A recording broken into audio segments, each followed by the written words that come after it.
Buenos días a todos. Vamos a dar comienzo al Ateneo Central de Pediatría del día de hoy, que se denomina prurito localizado de origen neurológico. Vamos a recordar las reglas de convivencia, que es que todos los micrófonos de los participantes deben estar silenciados, que sugerimos utilizar el chat para hacer preguntas, comentarios o sugerencias, y al final de la presentación vamos a tener un espacio para que los expositores puedan responder sus dudas. El material va a ser grabado y subido públicamente en YouTube, por lo tanto, recordamos respetar la privacidad de los pacientes a presentar, evitando dar datos personales. Como antecedentes de la paciente, hoy vamos a presentar una paciente de sexo femenino, que fue recién nacida de término, de 38 semanas, que nació por cesárea por podálica y cesáreas previas de la madre, con un peso al nacer de 2.800 gramos, y nada más estuvo internada 48 horas para realización de luminoterapia por hiperbilirrubinemia, y tiene antecedentes también de un FEI normal. Como antecedentes patológicos, los padres relatan hace 4 meses un periodo de luxación de hombro que resolvió solo en el viaje hacia el hospital, que fue en el hombro derecho, y como antecedentes familiares el padre presenta hipotiroidismo. La presentación del caso de la paciente: actualmente es una niña de 24 meses de edad, que es oriunda de La Pampa. Empezó en marzo de este año con una lesión compatible con eczema en la región de cervical y hombro derecho, acompañada por intenso prurito. Realizó diversos tratamientos que fue consultando en su ciudad de origen, con cremas humectantes y corticoides tópicos de manera aislada, y dichas lesiones tenían periodos de exacerbación y remisión, pero la misma siempre era parcial, nunca era total. En agosto del corriente año presentó empeoramiento de las lesiones, algunas ulceradas, según relato. Por tal motivo se intensificó el tratamiento local y se agregaron corticoides orales y antihistamínicos, que en su momento también hubo que rotar la hidroxicina que estaba recibiendo porque generó irritabilidad en la paciente. En octubre de este año la paciente tuvo una evolución tórpida, por lo tanto consultó en este mes al servicio de dermatología de esta institución. En esta instancia, las lesiones impresionaban mejoradas con respecto a las que brindó la madre de manera por fotografías, y se indicó continuar con tratamiento tópico con antibióticos durante 10 días aproximadamente, suspender y control en 2 semanas, al cual la paciente no concurrió. En esas últimas 2 semanas, la paciente evolucionó desfavorablemente, agregando cuadro de tortícolis y debilidad del miembro superior derecho, con dolor a la flexión del mismo. En esos últimos 2 meses también los padres relatan mayor irritabilidad de la niña, despertándose reiteradas veces durante la noche, muchas veces a causa del prurito que era inmanejable. Y ante la dificultad de ampliar los estudios en la ciudad de origen, se decidió derivación de la paciente a esta institución para continuar la evaluación. Le vamos a dar la palabra a la doctora Ana Lanteri, que es médica del Servicio de Dermatología Infanto-Juvenil.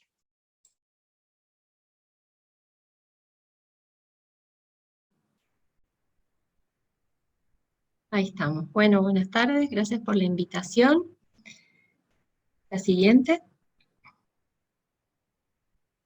Bueno, la paciente que se presenta hoy consultó por primera vez en el servicio de dermatología a principios de octubre por prurito intenso que había comenzado en los últimos 6 meses, y lesiones en piel en la región dorsal superior a nivel de la base del cuello y supraclavicular derecho, según refería la mamá. Al principio las lesiones parecían no alterarle demasiado la vida cotidiana a la chica, y como refirió la doctora, había recibido tratamientos que producían una mejoría parcial. En los últimos meses había recibido tratamientos según referencia con hidroxicina, cetiricina, emoliente. Le habían indicado clobetasol local, pero se lo había aplicado en forma muy aislada. Un mes previo aproximadamente a la consulta, la mamá refiere un empeoramiento del cuadro, me muestra una foto de ese momento donde se evidenciaba en la zona un eritema intenso, un leve edema, lesiones con aspecto de ectimas o escoriaciones profundas, y 2 lesiones pequeñas, papulares, que me impresionaron en ese momento, moluscos. Siguiente. Bueno, en ese momento, aproximadamente 20 días previos a la consulta, la paciente recibió betametasona oral durante 5 días y crema de betametasona con ácido fusídico más difenidramina, que los venía recibiendo hasta el momento de la consulta, con referencia de que las lesiones estaban mejoradas. En ese momento, en el examen clínico, las lesiones se veían francamente mejoradas, presentaba 2 erosiones focales de aproximadamente 1 o 2 centímetros, de aspecto en resolución, de aspecto seco. En ese momento no se rascó la paciente durante la consulta, no había en la zona otras lesiones que llamaran la atención, y respecto al examen dermatológico, presentaba un pequeño molusco en la glabela con el resto del examen dermatológico normal. Ante este cuadro, con lesiones que picaban en una zona localizada, que no habían respondido con antihistamínicos, y que habían presentado una mejoría con el corticoide oral y el corticoide local, mi impresión diagnóstica inicial, que bueno, que no fue la acertada, fue una dermatitis por molusco sobreinfectada, que en ese momento se encontraba en resolución. Por lo cual le indiqué a la paciente que continuara con la crema de betametasona por 3 a 5 días más, y mupirocina, que suspendiera la difenidramina, y la cité a control en 15 días. La verdad es que no había en ese momento lesiones que justificaran hacer otro estudio, como pudiera ser una biopsia de piel o un cultivo de lesión.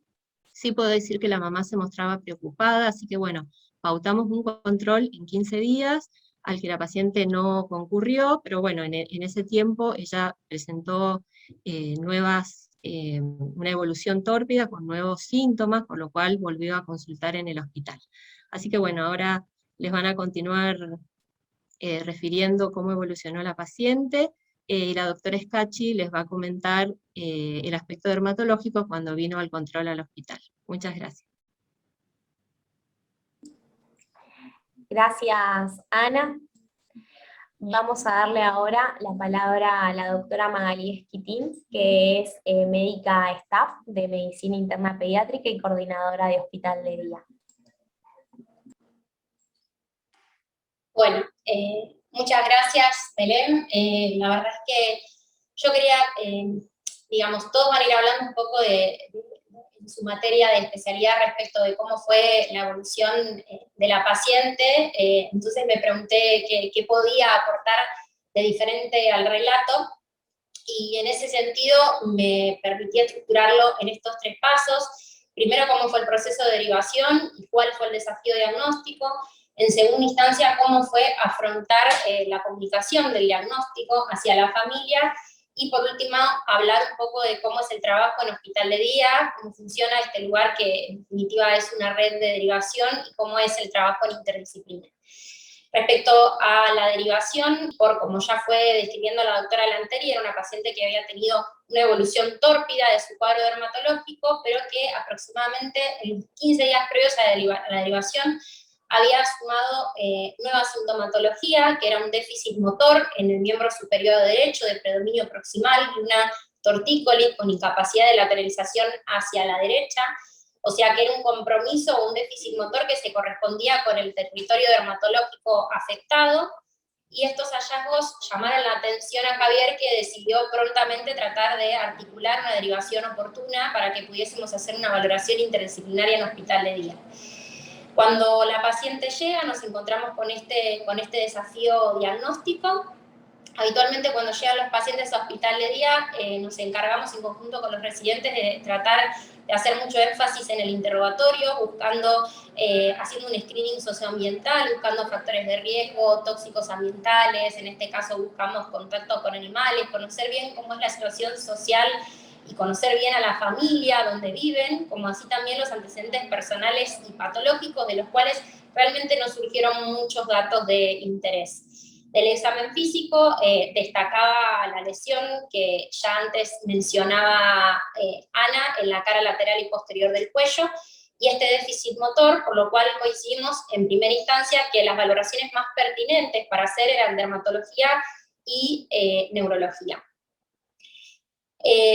Cuando lo evaluamos en conjunto con neurología, consideramos que la aparición súbita de esta tortícolis y de esta paresia que había surgido en el miembro superior derecho ameritaba hacer una resonancia que por suerte pudimos conseguir el turno rápidamente, yo diría que muy rápidamente, casi inusual, dentro de las 3 horas teníamos el resultado de la imagen, donde nos encontramos que la niña tenía una lesión tumoral, una lesión expansiva intramedular desde el área de C1 a C6 aproximadamente, con lo cual, de hecho, habíamos pedido un estudio inicialmente mucho más extenso y rápidamente recibí el llamado del doctor Pietriani comunicándome este resultado que realmente fue muy impactante, con lo cual acá entro en una segunda parte del relato que tiene que ver con afrontar la comunicación de este diagnóstico y una situación que muchas veces nos sucede en hospital de día, que en el contexto de unos padres que llegan de una ciudad del interior del país a un lugar donde está lleno de gente, había muchísima gente ese día acá en hospital de día, son intervenidos por múltiples profesionales evaluados e interrogados por muchísimos especialistas. Además de eso, en menos de 3 horas se le realiza un estudio bajo anestesia general y posterior a esto, su niño, que venía siendo un niño sano hasta el momento, con una afección que impresionaba ser banal para ellos, tener que recibir esta noticia en tan poco tiempo y habiendo establecido entre nosotros un lazo médico-paciente tan reciente. Y por último, quería destacar que la comunicación que tuvimos con Javier ejemplifica un poco cómo es la modalidad de trabajo en hospital de día, donde a veces para algunos pacientes puede resultar muy eficiente y para otros paradójicamente muy abrumadora, porque en general son expuestos a múltiples evaluaciones en un día. Pero este trabajo, que es en interdisciplina, y me gusta usar esta palabra en lugar de la evaluación multidisciplinaria, porque habla de un trabajo coordinado, unívoco, enfocado en pensar en ese paciente y en múltiples profesionales que estamos trabajando en un cuidado organizado y un plan terapéutico organizado y adecuado a ese paciente. Y quiero destacar que este trabajo en interdisciplina fue muy valioso, tanto con dermatología, con neurología, con Julio, que también estaba en ese momento de la evaluación, y después al momento de la comunicación de la noticia, este momento de, este trabajo en interdisciplina para mí fue muy valioso para poder transmitir esta información a los padres en conjunto con el servicio de tanto de neurocirugía como con Julián, que también estuvo presente, y Javier, que en su carácter de pediatra relativamente reciente, también desde la distancia nos ayudó y nos apoyó para poder acompañar a la familia de la mejor manera posible, que creo que fue un desafío muy grande.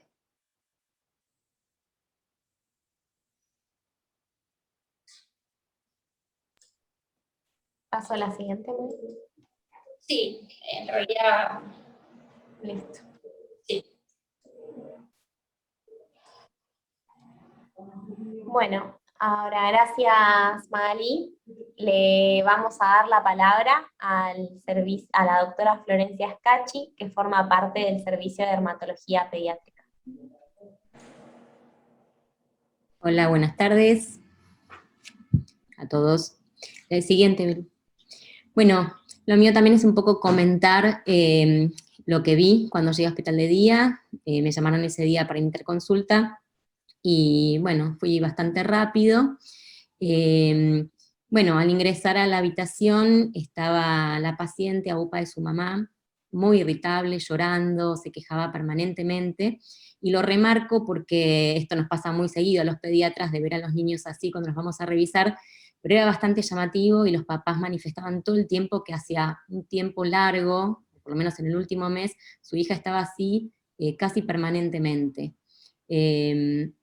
Por supuesto, ella estaba en buen estado general, estaba vigil y reactiva. Desde el punto de vista dermatológico, presentaba eritema y lesiones cutáneas, de distribución metamérica que afectaban el lado derecho del cuello, el hombro derecho y la parte superior del tórax también del lado derecho. Tenían una delimitación perfecta en la línea media, tanto en la parte anterior como posterior, y estas lesiones llevaban entre 6 y 7 meses de evolución, como ya se contó en la historia clínica. Con respecto al síntoma principal que manifestaban los papás y que era evidente, era el prurito intenso que tenía la paciente, y mucho de la irritabilidad aparentemente tenía que ver con eso, se rascaba permanentemente día y noche y se lastimaba. Dolor lo pongo en signos de preguntas porque como la paciente es chiquita nunca quedaba muy claro, pero con la irritabilidad que fue en aumento en el último tiempo, los papás pensaban y creían, digamos, que se había sumado además dolor, además del prurito. Como ya se comentó también, en la última semana o semanas previas a la derivación al hospital, comienza con esta aparente, digo, porque en ese momento era lo que veían sus padres, esta paresia en miembro superior derecho, y una dificultad para movilizar la cabeza, una tortícolis, una posición en flexión. Dados estos síntomas, bueno, también dentro de las interdisciplinas iba a ser evaluada por neurología, que los vieron después que yo. Ahora les voy a mostrar las fotos y les cuento un poco de las lesiones. Pasamos. Acá las fotos no son buenas porque dada la irritabilidad era muy difícil, así que solamente, bueno, hay 3 donde les puedo mostrar, no tienen mucho foco. Ahí se puede observar el eritema que se ve principalmente en el hombro, ¿sí? Derecho, y se observa la delimitación en la línea media que se ve muy clara acá en el cuello, en la zona cervical y del dorso ahí posterior, y la presencia de distintas lesiones. Las lesiones eran escoriaciones principalmente. Aclaro que en este momento la paciente estaba en uno como de los mejores momentos porque venía con mucho tratamiento. Presentaba escoriaciones de diferentes tamaños y en diferentes estadios de cicatrización, muchas máculas hiperpigmentadas, residuales, algunas lesiones costrosas. La siguiente, ahí se puede ver un poco mejor, se observa bien el eritema, y se observan estas escoriaciones. Y pueden ver también, yo no sé si puedo marcar, me parece que vos, algunas lesiones atróficas, ¿sí? Circulares, y algunas lesiones costrosas, y bueno, esas escoriaciones que están, si ven, en distintos estadios de cicatrización. Y la siguiente. Esta foto es mala, no tiene nada de foco, pero para que vean también el compromiso de la parte superior del tórax, también del lado derecho, bien delimitado, y bueno, algunas lesiones residuales.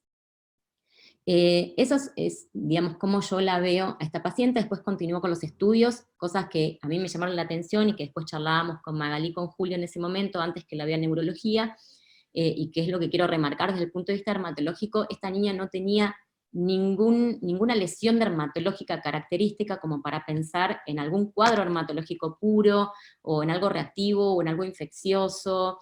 Digamos, realmente eran lesiones como autoprovocadas, producidas por rascado, se veían permanentemente cuando ella se rascaba ahí, y la mamá y el papá nos lo referían. Por eso eran lesiones traumáticas y que tenían distintos grados de cicatrización, y muchas eran residuales, y lo que llamaba muchísimo la atención era el prurito intenso hacia 6-7 meses, y que fue en aumento progresivamente, y intratable, porque la verdad que con todos los antihistamínicos y todos los tratamientos locales y barreras y demás, o sea, no calmaba. Y la distribución metamérica, eso fue como una charla que tuvimos ahí entre los 3, de qué patologías podían generar esto y demás. Bueno, por supuesto que sumado a los síntomas y signos neurológicos que se fueron sumando, ameritaba la valoración neurológica y la resonancia, para después llegar al diagnóstico. Bueno, esos son los comentarios que quería hacer. Gracias.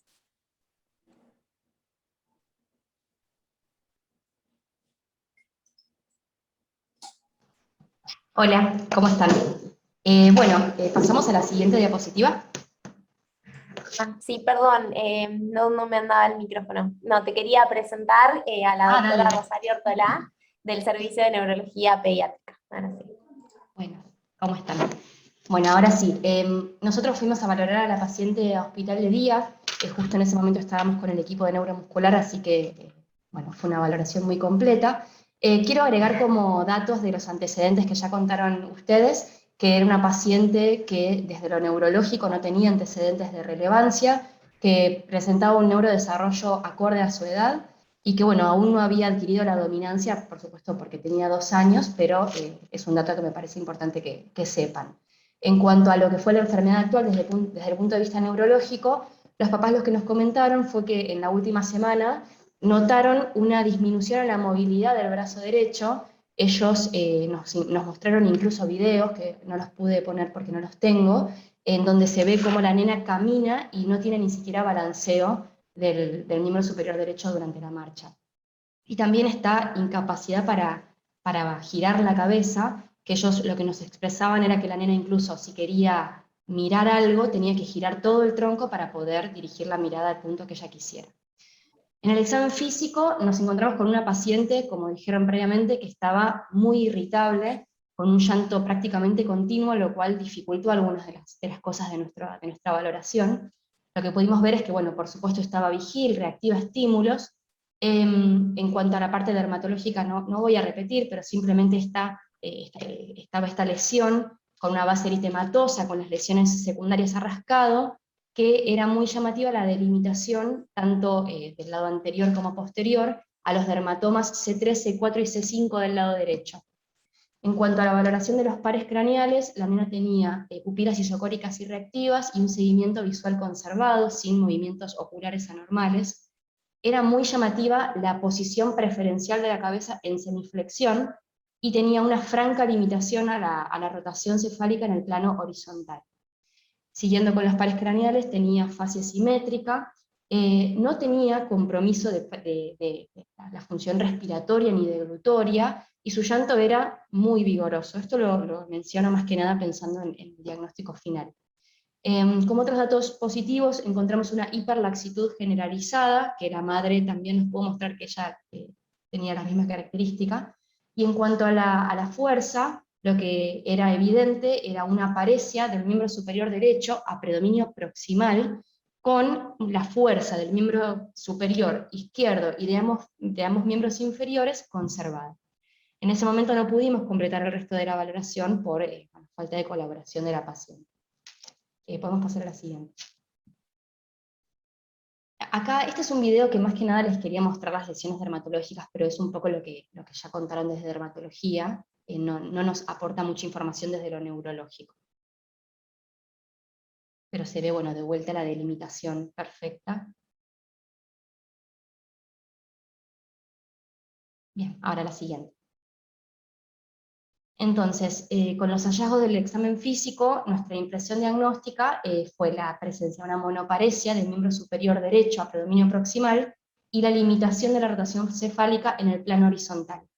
Estas dos cosas podrían corresponder a compromiso de las metámeras C4, C5 y C6. Pensando un poco en la topografía de este compromiso, nos planteamos en primer lugar la presencia de una lesión a nivel periférico, tanto del plexo braquial como de la médula espinal, y dejando para un tercer lugar dentro de las sospechas diagnósticas alguna patología más de tipo central, justamente por lo característico del compromiso metamérico.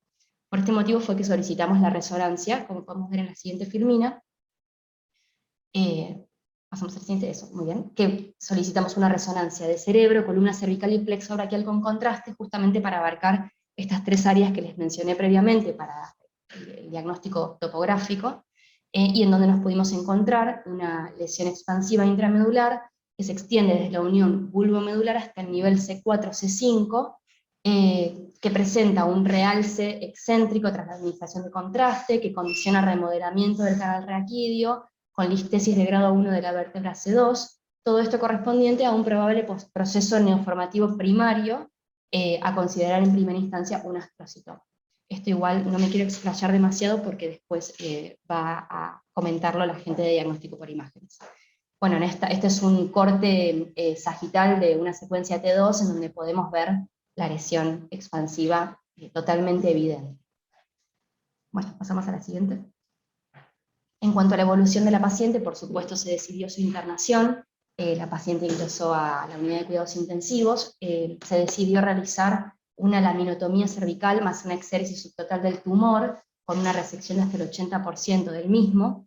En la anatomía patológica lo que se pudo hallar fue un glioma de bajo grado, aunque plantearon como diagnóstico diferencial la presencia de un astrocitoma pilocítico difuso de bajo grado, que esto les voy a comentar después, pero es el tipo de tumores que más frecuentemente se asocian con la presencia de prurito como síntoma de presentación inicial.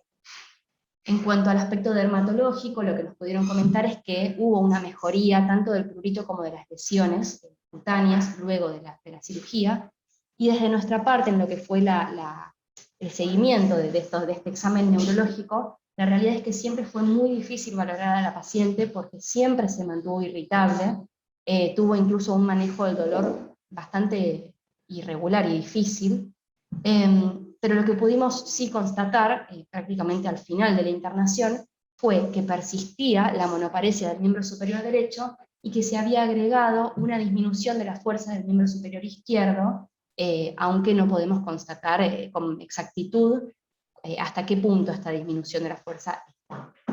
Lo mismo que dije recién por el examen físico muy dificultoso. Bueno, se decidió su egreso el 6 de noviembre, y bueno, vamos a tener que continuar con el seguimiento ambulatorio. Si pasamos a la siguiente, ahí les dejo para que puedan leer, después si les interesa, dos casos que encontramos en las que se presentaron pacientes muy similares a la nuestra, con prurito como síntoma de presentación inicial de un tumor medular. La primera paciente es una niña de 6 años que consulta por prurito en la región cervical derecha de 5 meses de evolución, que también fue considerado inicialmente como un problema más de tipo dermatológico, se hablaba de eczema atópico, para el cual habían aplicado un tratamiento tópico sin respuesta. Fue agregando progresivamente dolor, o sea, el prurito de alguna manera mutó a dolor en la misma región, con una limitación progresiva de la rotación cefálica horizontal. Fue evaluada en ese momento con un examen físico normal, se le solicitó una resonancia en donde pueden ver, como es prácticamente igual a nuestra paciente, una masa intramedular de C1 a C5 que finalmente resultó en un astrocitoma pilocítico de grado 1. Si vamos a la siguiente. Este es otro caso bastante similar, esta vez en una paciente más chica, como la nuestra, de 19 meses, que consultó por prurito en la región torácica izquierda con progresión al cuello y al hombro homolateral de 6 meses de evolución por mala respuesta al tratamiento tópico y con lesiones secundarias por raspado, como pueden ver en la foto. Esta nena no tenía síntomas neurológicos, ninguno. Se le solicitó una resonancia en este caso, en donde de vuelta pudo evidenciarse una masa intramedular que se extendía de C1 a C6, y en este caso se trató de un ganglioglioma.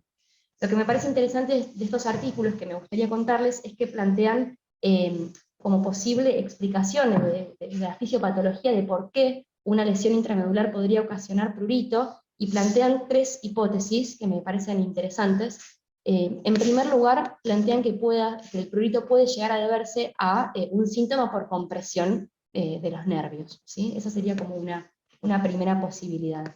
Otra opción que plantean es que el prurito sea en realidad la forma que tienen los niños pequeños de poder manifestar la presencia de parestesias, que sería un síntoma más de tipo de compromiso de nervio, ¿no? Que por su edad y su grado de maduración no pueden expresarlo de otra manera. Y por último, la última de las hipótesis que plantean es que el prurito en realidad sea una manifestación de dolor leve, que luego, al ir progresando la lesión, se vaya asentando la presencia de dolor. Esto lo digo sobre todo porque, como comentaron previamente, los papás consideraban que la nena presentaba dolor al final de la evolución, como que de alguna manera quizás el prurito se fue transformando en este último síntoma. Bueno, creo que por nuestra parte nada más. Gracias. Muchas gracias, Rosario. Ahora vamos a darle la palabra al doctor Germán López, que es médico del Servicio de Diagnóstico por Imágenes.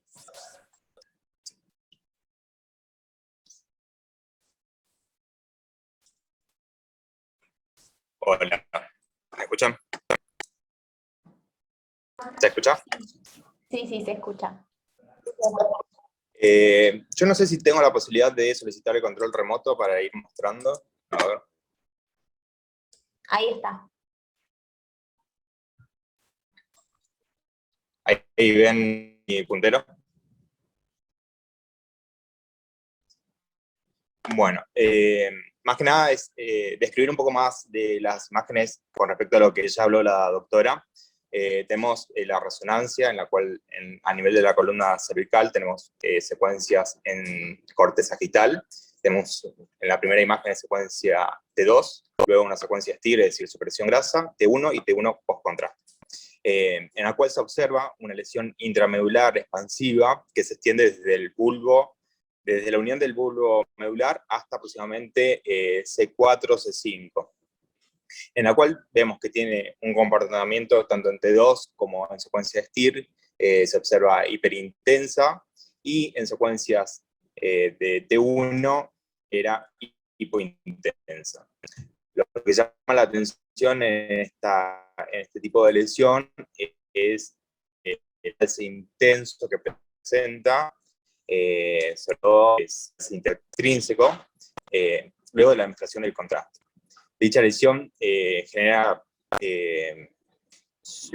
un sutil remodelamiento del canal raquídeo y, como le mencioné recién, cabe mencionar la importancia del realce que presenta. La siguiente.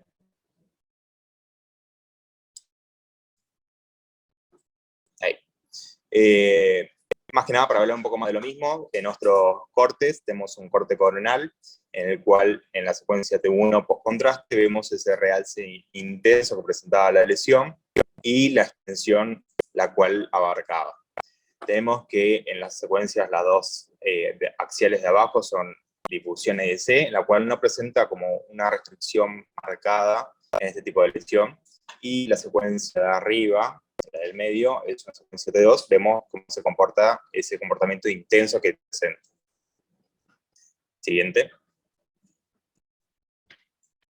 En cuanto a la duda, en cuanto a las imágenes, se plantearon como varios diagnósticos principales, en el cual está el glioma difuso, por una parte, también se planteó el astrocitoma pilocítico y el ependidimoma, pero por ahí en cuanto al presentar un comportamiento distinto a la de nuestro paciente, por lo que no se aborda en este caso.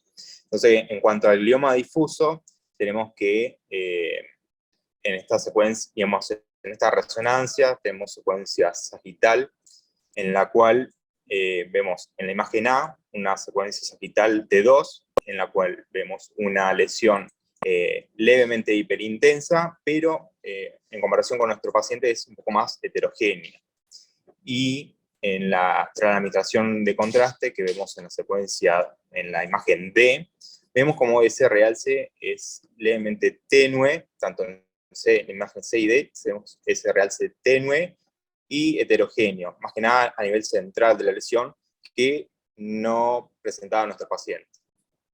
Entonces, por eso nos orientamos un poco más al siguiente diagnóstico. La siguiente foto, por favor. Al astrocitoma pilocítico, en la cual, viendo las imágenes, es muy similar a la del paciente, en la cual tenemos secuencia T2, secuencias STIR, T1, por contraste, tanto en secuencias T2 y T1 se ve hiperintensa, y cabe mencionar el realce, que presenta el realce marcado, un poco más homogéneo a comparación del anterior, muy similar al del paciente. Siguiente. Muchas gracias, Germán. Ahora vamos a darle la palabra a la doctora Daniela Massa y al doctor Santiago Portillo, ambos médicos del Servicio de Neurocirugía Pediátrica. Gracias, hola, buenas tardes, ¿cómo están? Bueno, vamos a tratar de ser breves por el horario. Bueno, lo único que quiero aclarar, que me parece que está bien resaltar la importancia, es que en realidad la nena no tenía prurito, porque si uno se pone a pensar la base neurofisiológica de por qué con una lesión intramedular iba a tener prurito, uno no tiene muchas respuestas. A nosotros coincidimos y nos parece que en realidad la nena lo que sentía eran unas disestesias, y que obviamente la manera de poder calmarlas era a través del rascado, así que me parece importante, porque si no queda como una incógnita de por qué a la nena le picaba. Bueno, en base a eso, nosotros con una lesión intramedular que ocupa toda la columna cervical, planteamos una cirugía casi de urgencia, la operamos a las 72 horas de que entró, la operamos con monitoreo neurofisiológico, con que lo hizo la doctora Pauni, si no recuerdo mal. Lo que vimos en el monitoreo fue que al principio ella ya tenía basalmente una disminución de los potenciales del lado derecho, más que nada a nivel braquial y en menos medida a nivel crural. En base a eso, nosotros lo que hacemos es un abordaje por línea media, es un abordaje que se extiende a lo largo de toda la columna cervical, como podemos ver en esta foto. Hacemos la disección de todos los músculos paraespinales cervicales. Si quieren pasar a la siguiente. Y en este caso nosotros lo que hicimos es una laminectomía y una laminotomía de C2 a C6. La laminectomía fue de C1 y la laminotomía de C2 a C6. ¿Cuál es la diferencia? Que en una laminectomía nosotros sacamos el arco posterior, hacemos la exéresis total y lo dejamos descomprimido. Cuando me refiero al arco posterior, me refiero a todo el muro posterior de la vértebra. Todas las vértebras tienen una parte anterior y posterior.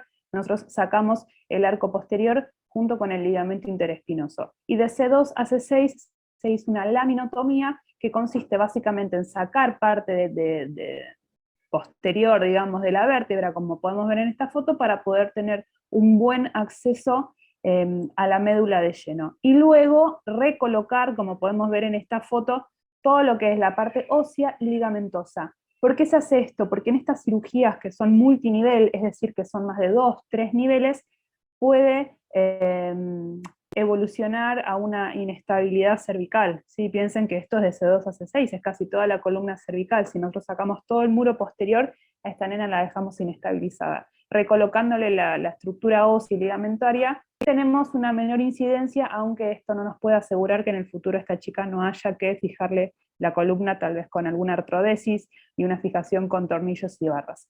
Si pasamos a la última, lo que podemos ver acá es cómo quedaría toda la columna sin la parte posterior, y nosotros lo que hacemos básicamente es hacer una ventanita, como vemos acá en el corte axial, y luego lo volvemos a poner y queda nuevamente posicionada, ¿sí? Esto es para que a futuro la chica, digamos, tenga menos inestabilidad, como les dije anteriormente. Por eso se hizo laminotomía y no laminectomía.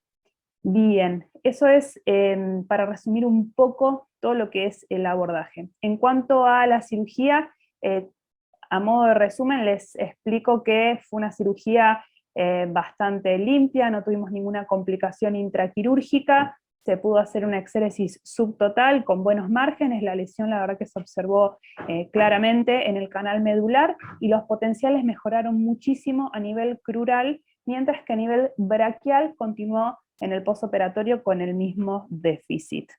Y la cirugía, como les dijimos, fue sin complicaciones, la paciente se levantó bien, la verdad que en el postoperatorio inmediato movía a los 4 miembros, después vimos que en realidad tenía más una paresia braquial muy similar a la previa, con mayor compromiso distal, y a nivel izquierdo tenía un poquito de compromiso distal, que la verdad que a medida que han pasado los días lo ha ido mejorando. Así que bueno, eso sería un poco el resumen de nuestra parte, de la parte quirúrgica. Muchas gracias, Daniela y Santiago. Ahora vamos a darle nuevamente la palabra al doctor Germán López, de diagnóstico por imágenes. Bueno, muy bien. Se terminó haciendo el control mediante resonancia, en el cual se evalúa, digamos, o se observan los cambios postquirúrgicos acorde al antecedente de la resección del arco posterior de C1 y la laminotomía de C2 a C6, en la cual se ve, digamos, un remanente de la lesión a predominio del margen anterolateral izquierdo, en el cual también se observa que persiste hiperintensa en secuencia T2 y el aumento transversal que presentaba la médula a ese nivel. Sobre todo, más que nada, a nivel del componente superior de la lesión.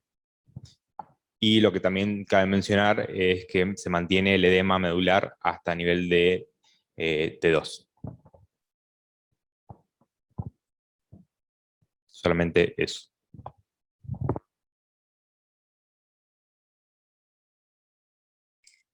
Gracias, Germán. Y bueno, para finalizar, vamos a darle la palabra a la doctora Patricia Streitenberger, que es médica del Servicio de Oncología Pediátrica. Gracias, muchas gracias por la invitación. Bueno, realmente esto ha sido un desafío más para los pediatras que para mí. Para mí ya llegó con el diagnóstico escrito y ha pasado por todo lo necesario para llegar al mismo. Estamos frente a un tumor que es un glioma de bajo grado, faltaría solamente un estudio molecular para ver el grado de agresividad que puede llegar a tener para definir bien la conducta terapéutica. Los gliomas en general de bajo grado, el tratamiento es quirúrgico. En lo posible, la resección completa está hablando de curación. Cuando esto no es factible porque es inaceptable la curación sometiéndola a riesgos o secuelas irreversibles, como en este caso, donde está localizado, habla de que la benignidad que uno dice desde de su comportamiento biológico pierde efectividad. ¿Por qué? Porque está alojada en un lugar que su resección completa le puede producir secuelas irreversibles, inclusive con riesgo de vida. Por lo tanto, una resección parcial es considerada muy aceptable, y ahora hay que definir cómo se sigue. Y tiene factores de buen pronóstico, que serían, factores de buen pronóstico significa la histología, pero también tiene factores de mal pronóstico como son la edad, y dónde está localizado, y el grado de resección. Eso nos hace pensar en cómo vamos a hacer el seguimiento de esta paciente. En primer lugar, se sigue desde lo clínico, que sería en este caso neurológico, y por imágenes. En este aspecto, nosotros vamos a considerar que esta clínica es la que vamos a tener de base de su seguimiento, y la imagen postquirúrgica es nuestra imagen de control. En 2 meses repetimos ambas imágenes, y basándonos en la clínica, si es que hay progresión de clínica de síntomas neurológicos, uno se plantea la posibilidad de un tratamiento que en este caso, por la edad, es de quimioterapia. Si imagenológicamente aumenta de tamaño, no nos queda duda que hay que tratarla, porque la más eficacia del tratamiento de estos pacientes en el momento que está creciendo. Si estamos hablando de un bajo grado, el crecimiento es muy lento, lo cual no vamos a tener respuesta a la quimioterapia, y sí podemos llegar a tener mayor toxicidad. Y el otro factor que estamos a la espera, que lo vamos a mandar, acá no se hace, que es un gen, que es una fusión de un gen que es el PIA-BRAF, que nos marca el diagnóstico definitivo de un bajo grado con mayor probabilidades de sobrevida, por lo cual también nos ayudaría a tomar la decisión correcta de su tratamiento. Por el momento es solamente, hasta tener ese gen, vamos a proceder a controles periódicos estrictos de clínica y de imágenes. Muchas gracias, Patricia. Ahora nos quedan unos minutos para dar lugar a preguntas o dudas que pedimos, si pueden utilizar el chat para las mismas.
Acá hay una pregunta en el chat, que si a la paciente le quedan más cirugías en un futuro.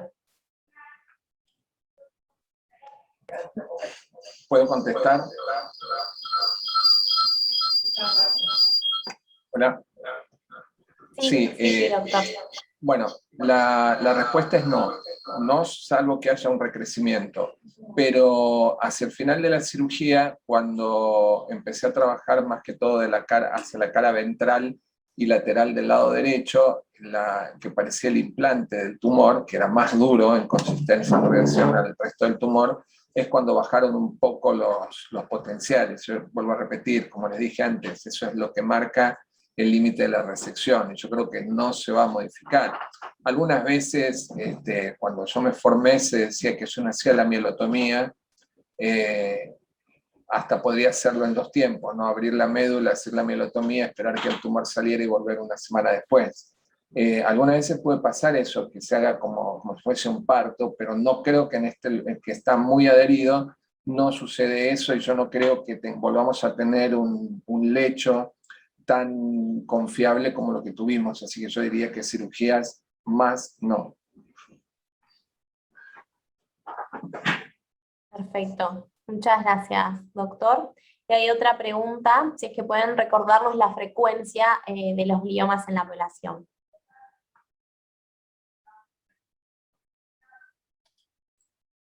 ¿Contesto?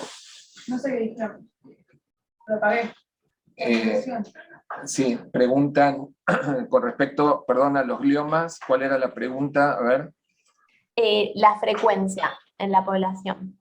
La frecuencia en la población de los gliomas de bajo grado acá, yo diría más. ¿Qué es más frecuente? ¿Un glioma de bajo grado intramedular o un ependimoma? Les diría más que, por lo menos en mi experiencia, es más frecuente encontrar ependimomas. Sin embargo, la experiencia que hemos tenido nosotros acá en el servicio ha sido más gliomas de alto grado, que se operó uno hace un tiempo en Italiano de San Justo, hace un par de años, que era panmedular, y esta chica que tiene un glioma de bajo grado, pero digamos, vuelvo a repetir, mi experiencia es ependimomas, y los ependimomas en general de mayor tamaño que esta lesión.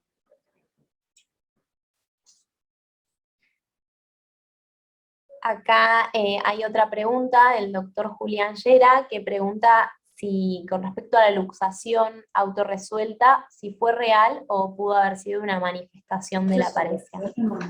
Sí, con respecto a eso, lo que diría es que la paciente, o sea, si uno tuviese que interpretarla, este embaramiento, uno podría decir, si fuese un tumor de fosa posterior, que esté enclavada. Pero algunas veces lo que uno llama enclavamiento, tortícolis o este embaramiento tiene que ver con la relación, por ejemplo, que en una fosa posterior puedan hacer las amígdalas cerebelosas sobre los nervios espinales. Y yo creo que en este caso, todo lo que tenía y este embaramiento y subluxación tiene que ver con la irritación de los espinales y la más ocupante. Entonces, al corregirlo, es que uno puede ver que la columna como si se hubiese, entre comillas, estabilizado. Sin embargo, nos faltará ver, yo diría, 3 meses, a ver cómo en lo que se reacomoda la mielotomía que nosotros hicimos y si esa estabilidad se conserva. Algunas veces nosotros antes con los mielomeningocele hacíamos laminotomías o laminectomías de ese tipo más grandes para tratar la malformación de Chiari 2 y no había tanto problema, pero bueno, esto tenemos que esperar.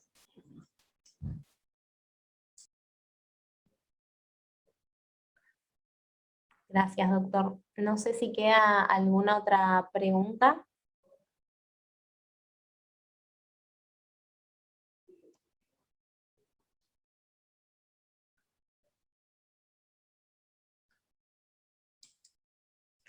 Bueno, damos por finalizado el Ateneo. Queremos agradecer a todos los servicios que participaron y bueno, nos vemos el próximo martes nuevamente.